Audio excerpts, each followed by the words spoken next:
என்னோட லாங் ஹேரை எதனால கட் பண்ணிட்டேன்? எனக்கு வந்த மோஸ்ட் ரெக்வெஸ்டட் கொஸ்டின் இதுதான். ஹலோ கைஸ், அது வேற ஒன்றும் இல்லை. ஒரு 4 months பேக் பழனி போயிருந்தோம். காஷ்னிக்கு மொட்டை அடிக்கலான்னு தான் பிளான் பண்ணியிருந்தோம். நான் ஹஸ்பண்டை கேட்டேன், நானும் மொட்டை அடிச்சுக்குவா. அவங்களும் சரி நம்ம 3 பேருமே மொட்டை அடிக்கலான்ட்டு ஃபேமிலியாக மொட்டை போட்டோம். இதான் ரீசன். எத்தனை பேர் என்னை மாதிரி கண்ணுக்கு கண்ணாடி வாங்கிட்டு மூக்கில் போட்டு யூஸ் பண்ணிட்டு இருக்கீங்கன்னு கமெண்ட் பண்ணிருங்க.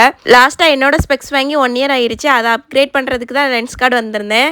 லென்ஸ் கார்ட்டில் மட்டும் இப்படி இருக்குதா இல்லைன்னா எல்லா ஷாப்லையும் இப்படியான்னு தெரில. கண்ணாடி வாங்கும் போது நல்லா தான் இருக்கும். அதுக்கப்புறமா ஒரு 3-4 months யூஸ் பண்ணதுக்கப்புறமா சைட்ஸ் எல்லாம் கொஞ்சம் லூஸ் ஆக ஆரம்பிச்சிடும். ஃபர்ஸ்ட் விஷன் டெஸ்ட்டுக்கு டோக்கன் போட்டுட்டு அதுக்கப்புறமா ஃப்ரேம் செக் பண்ண ஆரம்பிச்சிட்டேன். லாஸ்ட் டைம் வாங்கியிருந்தது பிளாக் கலர் ஃப்ரேம். ஸோ இந்த டைம் ஏதாச்சும் டிஃப்ரெண்டாக ட்ரை பண்ணலான்னு தான் செக் பண்ணி பார்த்துட்டு இருந்தேன். இப்போ போட்டிருக்க இந்த ஃப்ரேம் வந்து எனக்கு ரொம்பவே பிடிச்சிருந்து. ஸோ இதை தான் சூஸ் பண்ணியிருந்தேன் ஃபைனலாக. நான் ஸ்பெக்ஸ் சூஸ் பண்ணுறதை பார்த்துட்டு காஷ்னியும் அவங்களுக்கு பிடிச்சதெல்லாம் எடுத்து கண்ணில் போட்டு பார்த்துட்டு இருந்தாங்க.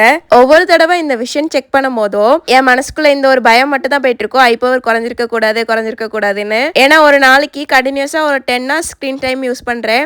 இதனாலேயே ஐயை கொஞ்சம் கேர்ஃபுல்லாக தான் பார்த்துப்பேன். அதுக்கான எக்ஸசைஸ் அப்புறமா ஐ வாஷ் இது எல்லாமே பண்ணுவேன். இந்த தடவை நம்ம ஐல எதுவும் பிரச்சனை இல்லைன்னு சொல்லிட்டாங்க. ஸோ ப்ளூ லென்ஸே வாங்கிட்டேன். என்ன கேட்டால் சிஸ்டம்ல ஒர்க் பண்றவங்க இந்த ப்ளூ லென்ஸ் வாங்கி யூஸ் பண்ணலாம். அப்பதான் ஐ கொஞ்சம் ப்ரொடக்டிவா இருக்கும். மோஸ்டா என்னோட மைக்ரேன் டைம்ல இதுதான் என்னோட லைஃப் சேவியரா இருக்கும். தேங்க்ஸ் ஃபார் வாட்சிங்.